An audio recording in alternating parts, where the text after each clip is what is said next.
All right, ladies and gentlemen, welcome to RickCast and the sea of vapid and stupid pompous podcast. You're watching another one. Thank you for hanging out with me on this Friday night. It's January 24th, 2025. I know I'm 15, 20 minutes late. Please forgive me.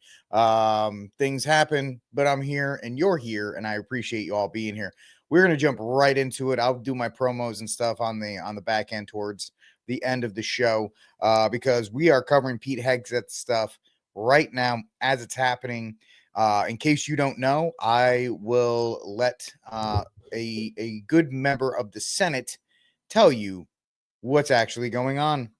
His team in place, and that's exactly well, President Trump deserves to have his team in place, and that's exactly what we're going to do in rolling through these confirmation votes. It's Friday evening. We're going to vote on Pete Hegseth about 9 p.m. tonight.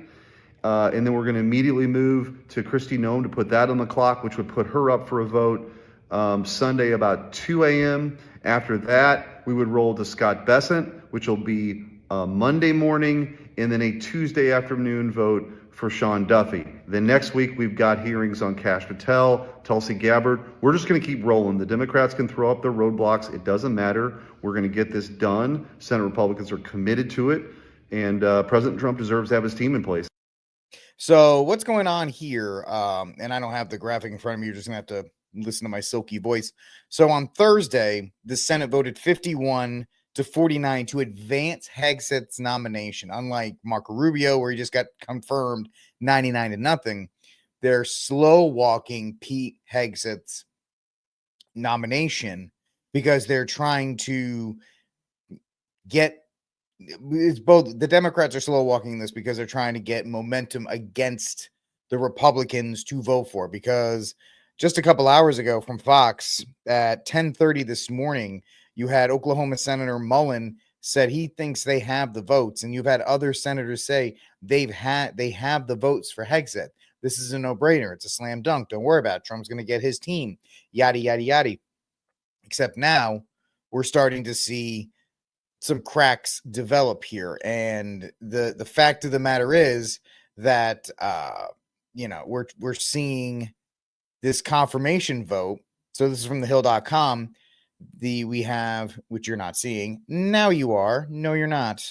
I know. Hold on. I do have this stuff.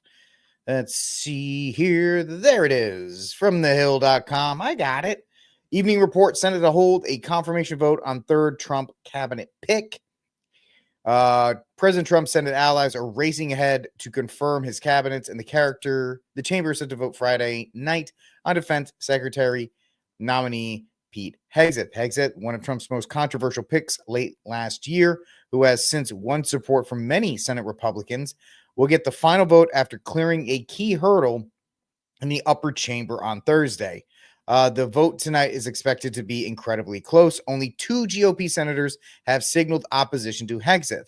Senator Lisa Murkowski, who is really not a Republican, and she's only there because of ranked choice voting. She was appointed by her father. She's been censured by the Alaskan GOP, but the only reason she's there is because of ranked choice voting, which is an absolutely terrible way to do things. And that's why a state as red as Alaska has a rhino and really a secret Democrat in Lisa Murkowski representing them. And then, of course, Susan Collins of Maine, who is a purple state, and she's just going to always make thing with that.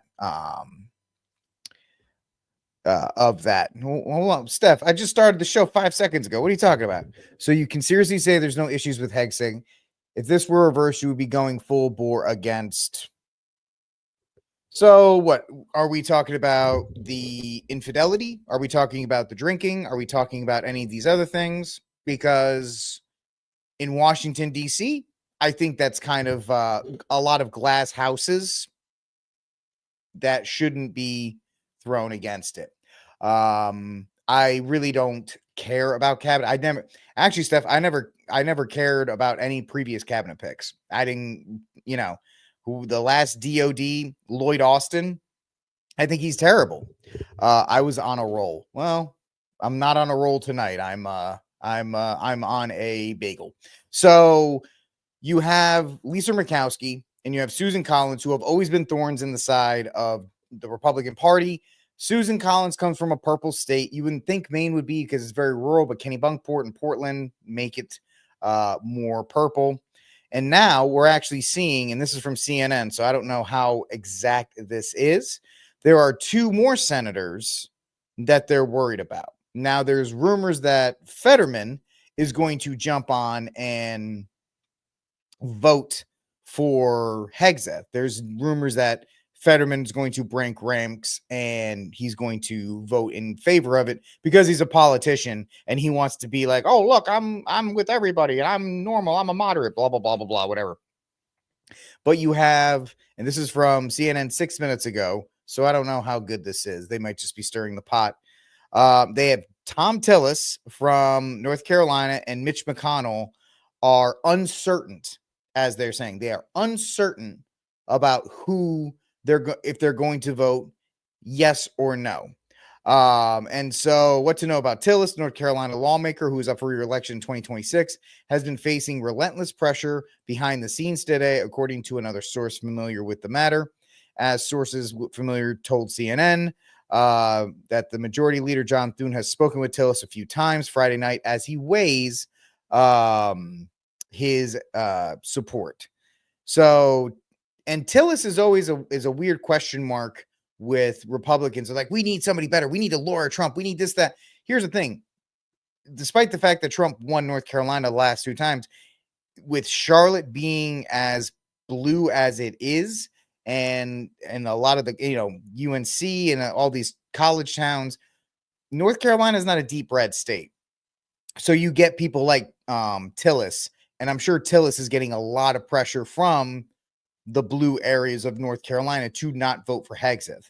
So that's another one of these.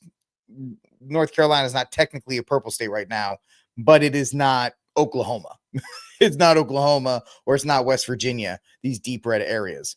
What about McConnell, the former leader, a national security hawk, according to CNN, who has time spar with Trump, voted yes to break the filibuster on advancing Hegseth, but has not said publicly how he will vote in the final confirmation. It's also important to note that McConnell is on his way out, right? He's not going up for re-election, so he has nothing to lose if he, torpedoes this sucker on the way out. It is not incumbent for members of the majority party to vote with their party on procedural votes, like the motion to break the filibuster, even if they're going to vote against the nominee. So 2 other GOP senators, which we just mentioned, Susan Collins and Lisa Murkowski, have already announced their opposition. With 53-47 majority, Republicans can only afford to lose 3 Republican senators and still confirm Hegseth with the tie-breaking vote of J.D. Vance. So Senate Majority Whip John Brasso was asked by CNN if he was confident that McConnell would vote for Hegseth and that there would be enough votes to confirm him, but he would not directly answer the question. And it's not a shock that McConnell is going to cause this much pressure on the way out because he's McConnell and he's always kind of doing his own thing as the turtle does. So we'll see how that goes. And we won't, it's 7:30 East Coast time. The show will not be live when they do this, but at this point, we'll see what's going on with it. So you have at least 2 on the board right now. And it is kind of ridiculous because Joe Biden got rubber stamped by the Republican Party. They rubber stamped all of his, no matter what. Merrick Garland was not a good attorney general. He was never a good attorney general. He was an awful person, and I think it was shown, but he got rubber stamped. I don't really know much about the other cabinet picks because I didn't really care. But the fact of the matter is that if Washington is, and this is how I'm going to phrase it, is Pete Hegseth the perfect person? No, nobody walking this earth is, right? We have to look at that. Do the people in Washington, D.C. have the ability to put a purity test on him? No. And when you have people like Tammy Duckworth, who, if you actually look into the history of Tammy Duckworth and how she got into the position where she has been injured, if you actually put that under a microscope, you would not be so adamant about how she is pushing back on Hegseth. This is really just this deep state protecting deep state stuff, because the DOD, Secretary of Defense, is going to be the most important position, one of the most, because it's the never-ending wars. And it's the never-ending war machine. It's the defense contracts. It's all these things that are vitally important to the deep state to continue. So, of course, they're going to push back as hard as possible. And so, Hegseth, he's not a general. Well, it doesn't say in the Constitution that you have to be a general. Okay, that's just this kind of made-up standard that we've put in there. He has time served. Putting aside all of the personal things about Pete Hegseth, which, I'm sure people, is it concerning? Sure. Has he had problems in life? Sure. Okay. I mean, no, everybody else has had it. But the man, if you're looking at it from a qualification standpoint, he served in the military, right? He was a major. He fought in the Iraq War, the Afghanistan War. His education is probably better than most of the other people that have been around there. So it's kind of interesting that people are really going after him as far as that. He went to Princeton, and then I believe he went to Harvard as well. So it's just very interesting that people are having that. Steph, I understand, but you need to be around vets to understand people being awarded medals. Ask a vet about the service medals that they were. Yeah, you know why she went? You know why her helicopter was hit? Because she went through a zone that everybody else told her not to go through. They have safety briefings and they have zones where you're not supposed to fly to. And people on her helicopter testified to the fact that she disregarded those warnings and flew through those zones and put those people in danger. And that's not from me. That's from vets who served with her on the ground. So she willingly put her team in danger. So I don't want to get off on Tammy Duckworth, but that's what I'm saying. These people are going to try and get the high ground on Pete Hegseth when most people in DC are not really. The character assassinations on people in DC is always hysterical because most of the people that are in DC are not very good people to begin with. So it is one thing. But as of right now, getting back to the story here on RickCast, if you want to go by the betting markets, what do we see? Do we think who's going to be Trump's Secretary of Defense right now? It's kind of high. It's not, and this is tonight. So MSM's cashy traders had the chances at 92%. The betting market says 92% that we're going to have Hegseth get the Secretary of Defense job. Yeah, Ron DeSantis, he was kind of floated as maybe an emergency backup, but the betting markets think it's going to happen. The betting markets were right when it came to Trump winning the election. And I don't like using them, but hey, it's content and it helps us talk about stuff here. So that's what we have. We have that. And then, of course, you have Senator Marsha Blackburn saying that she's going to vote. And then you have Senator Lisa Murkowski saying that she's not going to vote. And the fact is that Lisa Murkowski has never been a solid vote for the Republicans because she tends to go with her more liberal leanings because she is one. The Friday vote comes after Trump's first two cabinet members were confirmed earlier this week, Secretary of State Marco Rubio and CIA Director John Ratcliffe. Several cabinet picks have advanced out of committee and are awaiting a vote from the full Senate. And that's with Kristi Noem and then all of these others. It's also important to look at, and then because that's all we have right now here on RickCast is this stuff. It's also important to note that this is going to be the battle that will define the rest of the cabinet picks. In particular, everybody's Tulsi Gabbard, which I'm not a fan of. I've never been a fan of Tulsi. I think she's too much deep state. She's a WEF girl, and Republicans kind of drool over because she shoots a staccato, which is a type of gun, it's pathetic. Like she put on a tight shirt and shot a staccato, and Republicans were like, "Oh, she's amazing," which is just completely stupid.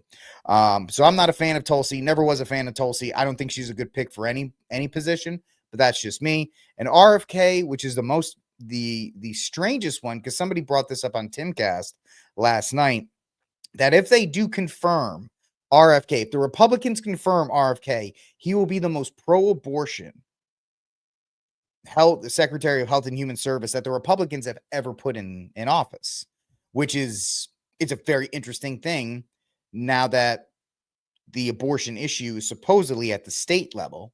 It's at the state level. So what could he really do as far as abortion policy? I mean, then you're starting to talk about, the abortion pill in the mail and all these other kinds of things. So Tulsi Gabbard and RFK are the ones that I'm not, Kash Patel is an interesting one too, Steph. You do bring that one up because the deep state doesn't like Kash Patel. Steph brings up a good point. That'll be an interesting one as well. I think he's more of a shoo-in than Gabbard.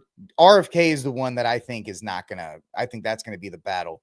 But right here with the Hegseth vote, seeing how close it's going to be, if McConnell votes for him, if not, if Fetterman votes for him or not, is going to be very interesting for the rest of them going forward. Now, like, there was no chance that Marco Rubio was not going to get confirmed. He's a fellow senator, and they were going to absolutely vote along that.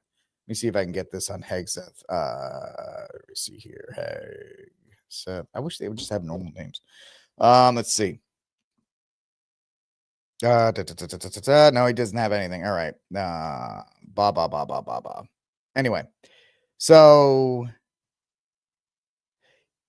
it is interesting to note that Fetterman did vote for him to advance to this. He did vote for him to advance to the confirmation. So keep your eye on Fetterman. I'm sure he's going to let us all down by, voting against it, but that's just how he rolls because he is the ultimate politician, and don't let him get you wrong on that. So it's, RFK Jr. is a wild card. Tulsi's a wild card. Patel is an interesting choice, Steph. I didn't even think of him, but yes, I am very familiar with Q-tards, so I get it. Like I said, that's going to be interesting, but they're all going to be, the tone is going to be set tonight with Pete Hegseth. The tone is going to be set because you can already put on the board Murkowski and Collins are not going to vote for Tulsi. They're not going to vote for RFK. They're not going to vote for Patel. You can already put that on the board. There's no reason why, if they're not going to vote for Hegseth, that they would vote for any of them. And you might see these battles go through with those. We'll just put, Hegseth, RFK, Tulsi, and Patel. I'll throw Patel in there because I think that's a good one as well. But the fact is, this is setting that stage, right? Because they're going to make this thing with Hegseth as drawn out as possible. And then they're going to do the same thing with RFK. RFK's confirmation, like, he hasn't even had a hearing yet, and neither has Tulsi. So it's going to be interesting with the fireworks for those. But Republicans are, quote unquote, trying to speed up these cabinet picks, despite the fact that you have members of your own party standing on some kind of principle or pretending to stand on principle. For what reason? Murkowski has nothing to gain by being like this, yet she is like this. So it is what it is. All right, folks, we'll see if the betting markets are right, because the betting markets have Pete Hegseth getting through. So we'll see if people lose money or if they gain money tonight. Here on RickCast, I am the aforementioned Rick. Thank you for hanging out with me. Like, subscribe, share, hit the notification bell to get all the fun things on this program. So next up, Trump did a tour of both North Carolina and California today, and he's talking about the idea of eliminating FEMA. We'll hear it right from the POTUS's mouth. To begin the process of fundamentally reforming and overhauling FEMA, or maybe getting rid of FEMA. I think, frankly, FEMA is not good. I think when you have a problem like this, I think you want to go and, whether it's a Democrat or Republican governor, you want to use your state to fix it and not waste time calling FEMA. And then FEMA gets here and they don't know the area. They've never been to the area. And they want to give you rules that you've never heard about. They want to bring people that aren't as good as the people you already have. And FEMA's turned out to be a disaster. And you could go back a long way. You could go back to Louisiana. You could go back to some of the things that took place in Texas. It turns out to be the state that ends up doing the work. It just complicates it. I think we're going to recommend that FEMA go away. And we pay directly. We pay a percentage to the state. But the state should fix this. If the state did this from the beginning, it would have been a lot better situation. I think you guys agree with that, right? So I know people are freaking out about that because what are we going to do if FEMA goes away? It's terrible. FEMA is awful. FEMA from its inception, and even the barriers, the groups that were organized from it, suffers from the fact that it is removed from the problem and that it doesn't have the ability to respond the way the state does. And in order to get FEMA funding, you have to go, the order is local, state, federal. Yeah, local, state, federal. And the problem is they tried to make FEMA better by incorporating it into DHS, right? It used to be its own agency. Then it got log jammed in with DHS, with Customs and Border and the Secret Service. So they're all fighting for a limited budget, which means that they're not going to be as effective as possible because they're all fighting to maintain their own budgets and their own things that are happening here. And that's not great. The idea is you could go back to things like interstate compacts. And if you have interstate compacts, think about this when a disaster strikes and the electricity is eliminated, the federal government doesn't do that. They don't fix it. What happens is Louisiana and Texas, they have this interstate compact with each other, which means Texas will send their electric companies to Louisiana, and Louisiana will do the same thing to Texas. So they work with each other. The only thing that people really want from the federal government is the money, because they don't want anything else, because that stuff kind of gets, get out of here with this nonsense. They kind of just get everything else back to the state level. All they're looking for is the disaster relief fund, which is what Trump was talking about with that percentage. So the idea here is that you're going to take the log jam, you're going to take all of the bureaucratic nonsense, because here's the thing too, and we saw this during the North Carolina issue. FEMA has to get their operation out of DC. They have to move it into North Carolina, which means they have to take up hotel spaces. This was a problem. People who lost everything were being kicked out of hotels so FEMA could set up its operation, which is kind of like ridiculous. Like, these people are freezing and you people are sitting in these rooms. And that's because FEMA has to move its operation there. They don't have mobile command centers or any of these other things. And then you have to fill out paperwork, and that paperwork has to go back to DC, and that paperwork has to get filtered through DC to get back to the state and then distributed out to you.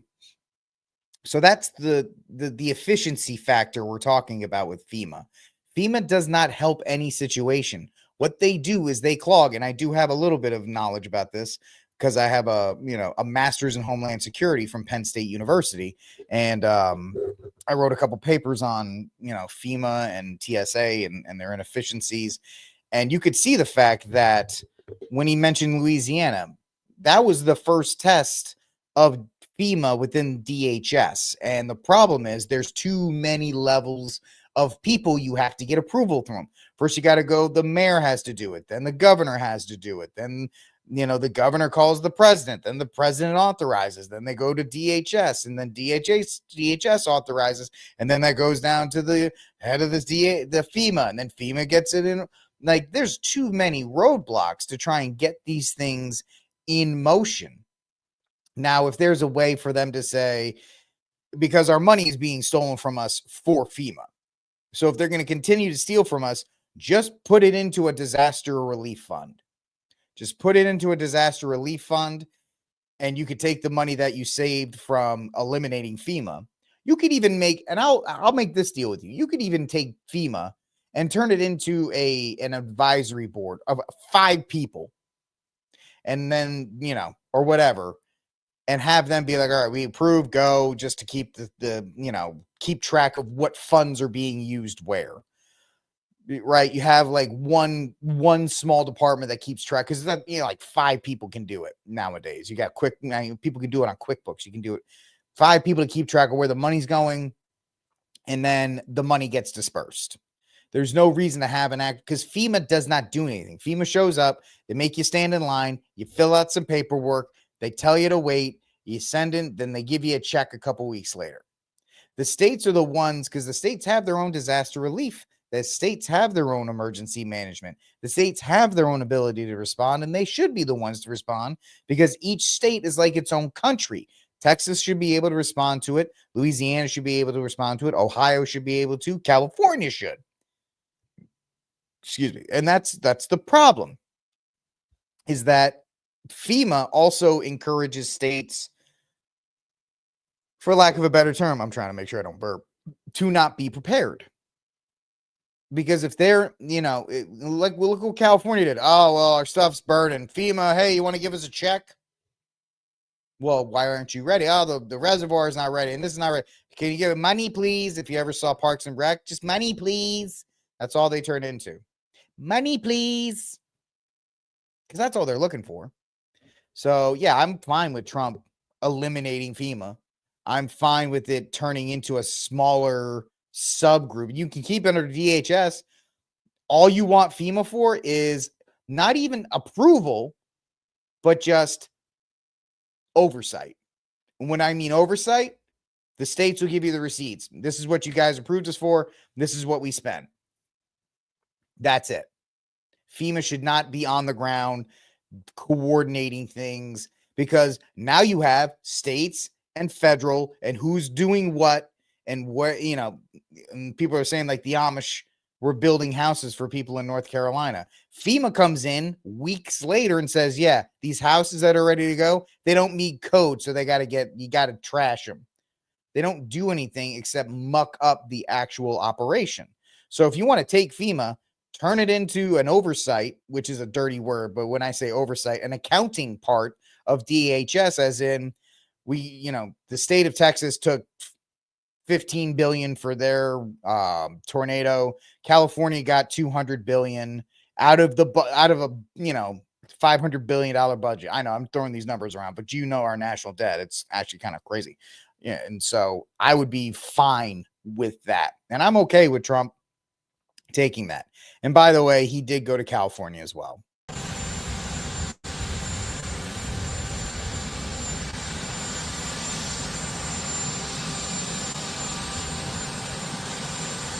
Even Gavin Newsom kisses the ring, baby.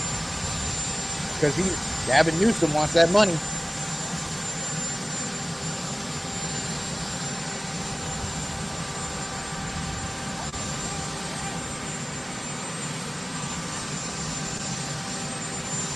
There he is. He's like, oh, President Trump, I love you. Please give me money. And Trump's like, I don't know if I'll give it to you, fine, whatever.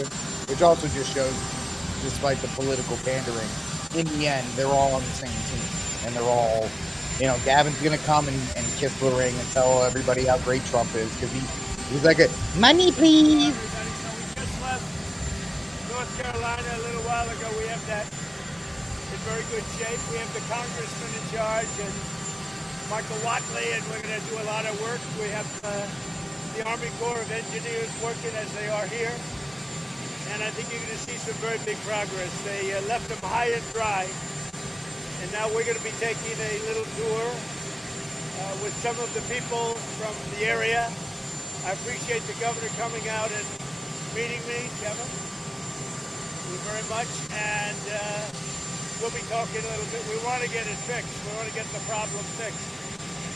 And there'll be some ways, but it's like you got hit by a bomb, right? Yeah. Like you got hit by a bomb.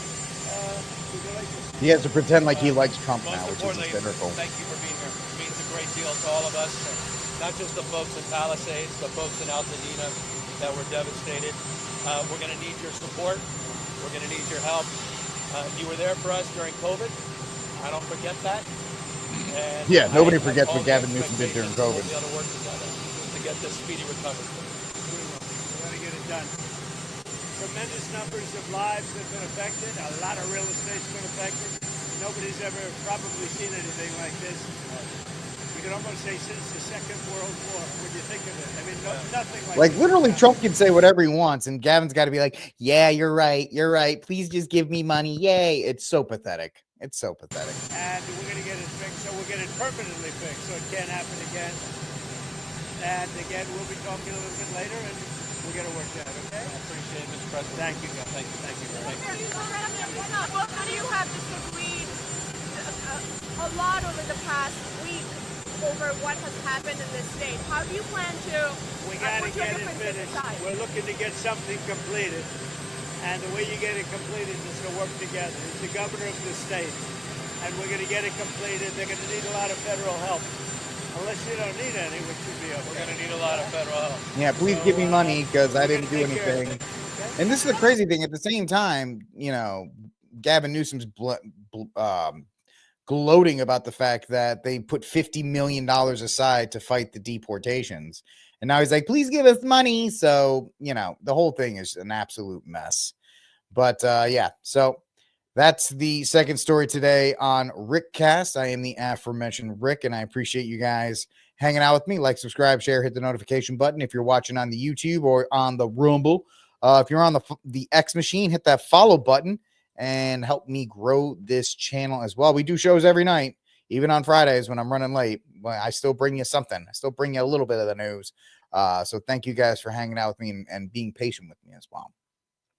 All right, so that's our two serious stories of the night. I know I will bring this up real quick. Let me see if I should have done it while Trump was talking, but I was too busy looking at Gavin Newsom's face. Well, he's like, please just be nice to me, give me money. Yeah, shut up. Let's see here if I can get this up. So, and I can thank Steph for bringing this up. She's like, what? Talk about this. Well, since I work for you, Steph, here we go. From rawalerts.com, it looks like we're having a little bit of a problem in Mexico because Mexico is refusing and pushing back to accept deportation flights from these United States, which you're not seeing because it's not there. There it is. Yeah, we could always just drop them off. We could just put them in like these big rolling cages or these big rolling boxes, like containers, and like land the plane, don't stop, and just push it out. Like Mexico, you don't have a choice. These are your people. You need to take them back. And if I'm Trump right now, and they're like, oh, we're not taking back our people that we sent to your place to work your jobs and give us money from remittance. I'd be like, time to tariff, 15% tariff every day that you don't, and just tariff the crap out of them because this is ridiculous.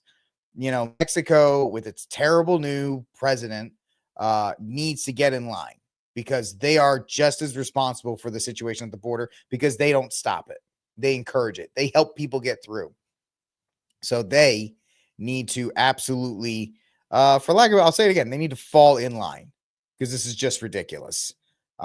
Take them back because they're yours. You can't send them over here, and then take the money that they get from working jobs over here, take back U.S. money, and then when they show back, oh no, I don't know who this guy is. He's not mine.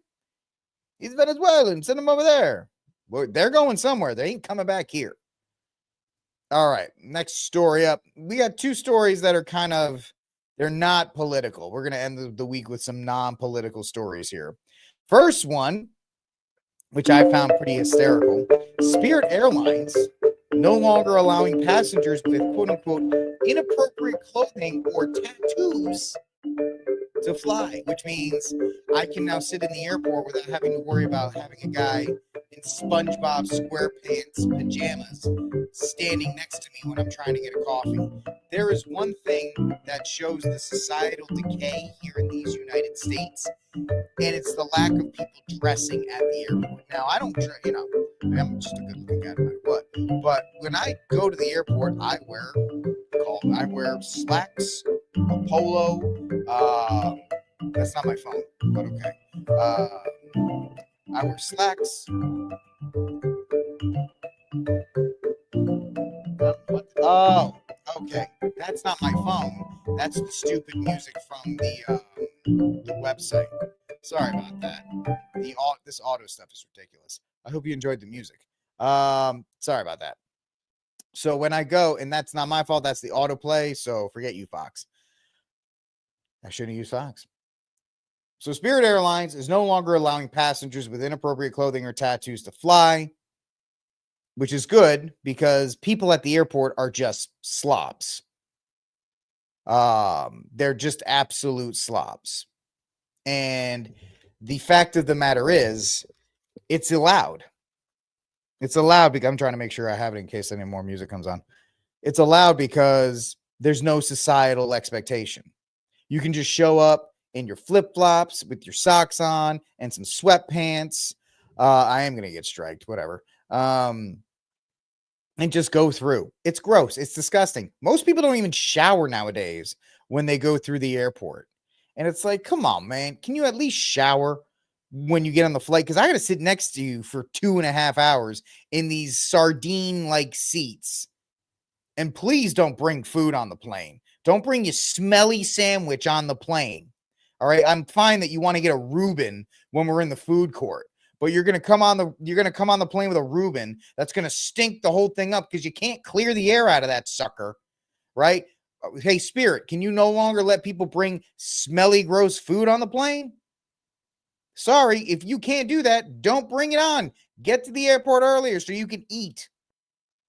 Don't be bringing that stuff on. It's actually kind of funny too, because Spirit has a reputation because it's an idea that when you give access to everyone, it's not appreciated, and it's not a race thing. It is an appreciation thing with a lower entry point, meaning if you don't appreciate it, if it is a cheap airline, you're going to treat it like a cheap airline. Like if you get a cheap rental car, you're going to treat it, you're going to bust it around. You're not going to take it seriously. Like the joke with Spirit Airline is you got to pay 25 cents to get a pilot to fly the thing. So it's hysterical. I flew Spirit Airlines once and I would never fly it again because the service is terrible and everything is awful. You're right. You're 100% right. It's a low budget airline. But that's the problem. You should still have enough respect for who you are. I'm not asking you to put on a sundress or to wear a 3-piece suit to get on the plane. I'm just asking you to wear a pair of pants that actually have some form to them. And I'm actually asking you to wear a shirt so I don't have to, look at your, by the way, belly shirts. Belly shirts doesn't mean you have to have a belly to wear them. I don't need you to wear a crop top on the plane. And I'd like you to actually shower before you get on. It'd be real nice if you could do all this because I got to sit next to you for 2.5 hours, 3 hours, and I got to smell you. We're all in the same boat up here. We're all in a little can at 15, 20, 30,000 feet. And that's all I'm asking is just a little decorum. And everybody can do it. Everybody can do it. You can wear a pair of jeans and you can wear a shirt that covers everything because I don't need to be seeing it. That's all I'm saying. And yeah, Spirit Airlines has updated its policy to include a stricter dress code for passengers. The update, which became effective on Wednesday, said a passenger can be denied boarding or removed from a flight because their clothing or offensive tattoos.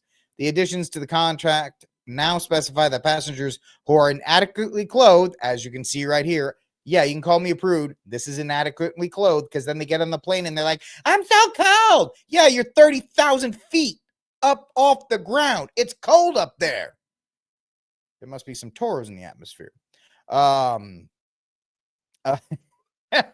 So inadequate clothing, such as wearing see-through clothing that exposes, quote, breasts, buttocks, or other private parts are subject to be grounded. Hey, Donald Trump got elected, and now Spirit Airlines is like, don't show anything, okay? Stop it. Make airlines great again. Contract also makes clear that passengers may not be barefoot, which is gross in an airport, by the way. Do you know the fact that people go barefoot outside of your house is gross, especially in an airport. Do you know the foot traffic that's there? And go from the bathroom and come on, man. We're not even asking much. Just put some sandals on. Oh, and then they put their feet on everything. It's why do you think I'm driving? I can't do this anymore, man. I can't fly. New policy comes after clothing infractions have reportedly caused issues for some Spirit passengers. Yeah, I bet it does, because you are on this airline and people are disrespecting you and other passengers by not giving their highest, I'm not even asking for dress up. I'm not asking for Sunday best. I'm asking for jeans and a long sleeve shirt because it gets cold up there. And I don't want to hear you whine and complain for 2.5 hours or 3 hours. And it'd be a bonus if A, you could shower before you get on the flight, and B, not bring your smelly food on the flight. I'm even talking like burgers, anything. Food smells. And if you bring it on, it doesn't matter if it's like a sub or a burger or pizza or donuts, stuff that I love to eat. It stinks in that environment because they tell you the air is recycled and everything. It don't work that way. It still smells. Please stop doing it. Despite the fact that I think that's not my opinion. I guarantee you that these two would probably not make it. They would be cautioned to not go on the flight.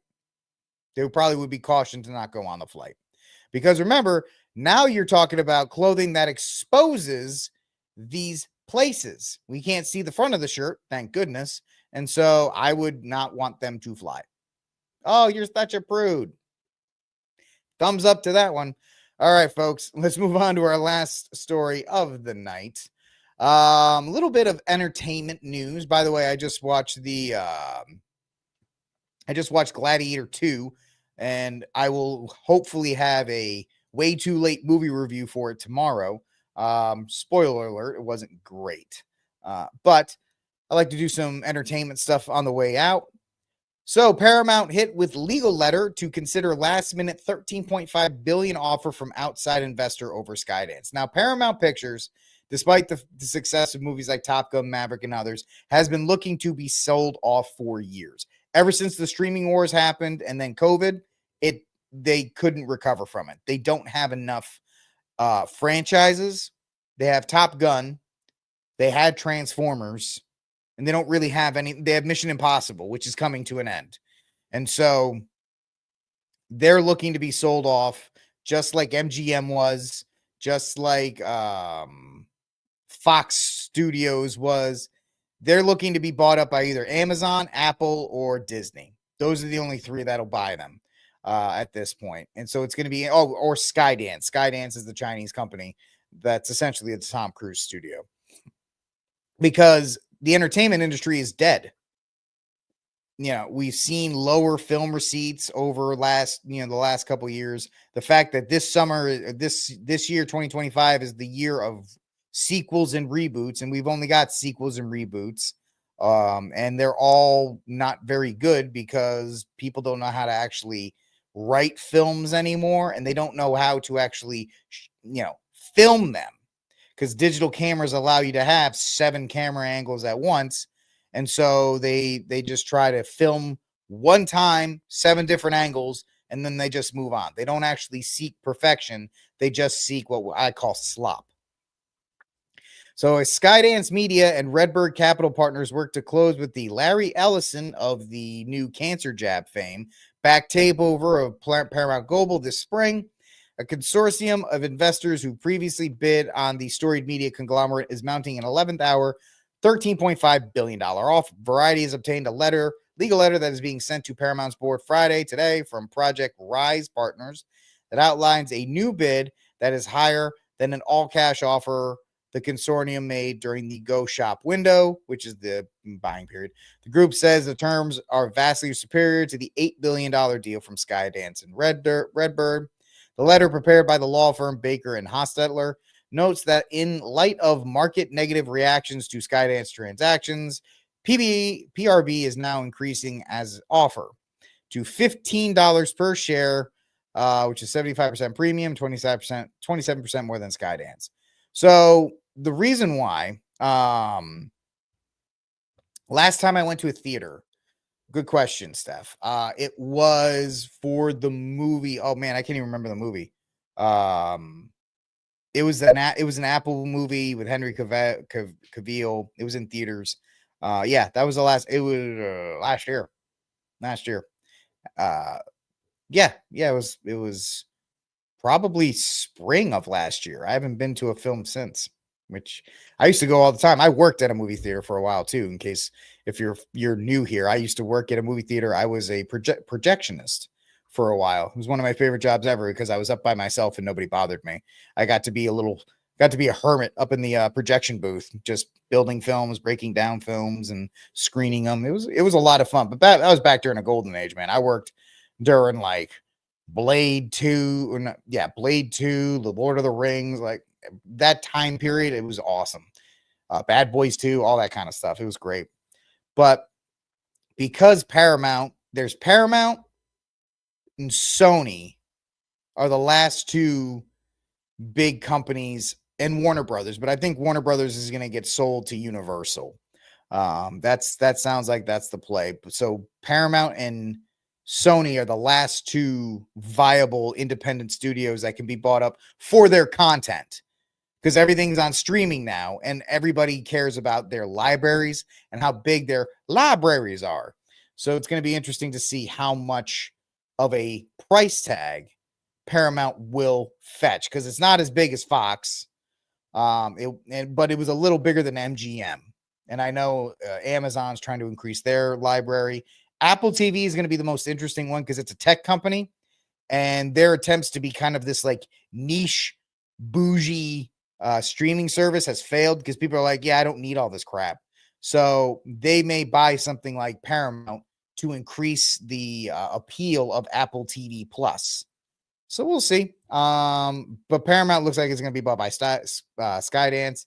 And then the last one after that would be Sony, who's just like, please, somebody buy me so I don't have to do any of this stuff anymore. All right, folks, that's it for this episode of RickCast. I'm going to do some shilling now because I just wanted to get right into the Pete Hegseth story. It's coming up, ladies and gentlemen. That's right. In a couple weeks, 3 weeks, we got the 15th Annual Catholic Men's Conference of the Carolinas, February 8th. Myself, Enoch, John Edwards of Catholic for Rednecks, Anthony and Rob of Avoiding Babylon, John Frankman, and the Bishop of Charleston will be there. It will be a great day. I would love to see you if you're in the Mid-Atlantic area. Please buy your ticket now, and I would love to hang out with you February 8th. I'm going to be driving. I ain't flying, so I'm driving over there. So that'll be fun as well. Also, if you like books, I have a book you can read. It's called The Armed Catholic, The Catholic Case for Guns and Self-Defense. Get it at Amazon.com because Amazon runs the world, and as a self-publisher, I don't have any other option. All right, folks, that's it for this episode of RickCast on this Friday, the 24th of January. Thank you so much for hanging out with me. Like, subscribe, share, hit the notification bell, do all the fun things to help this show continue to grow. I will talk to you all on Monday. And we'll talk about the Hegseth, the Pete Hegseth confirmation and whatever else happens during the weekend. Until then, ladies and gentlemen, God bless and free Dexter Taylor.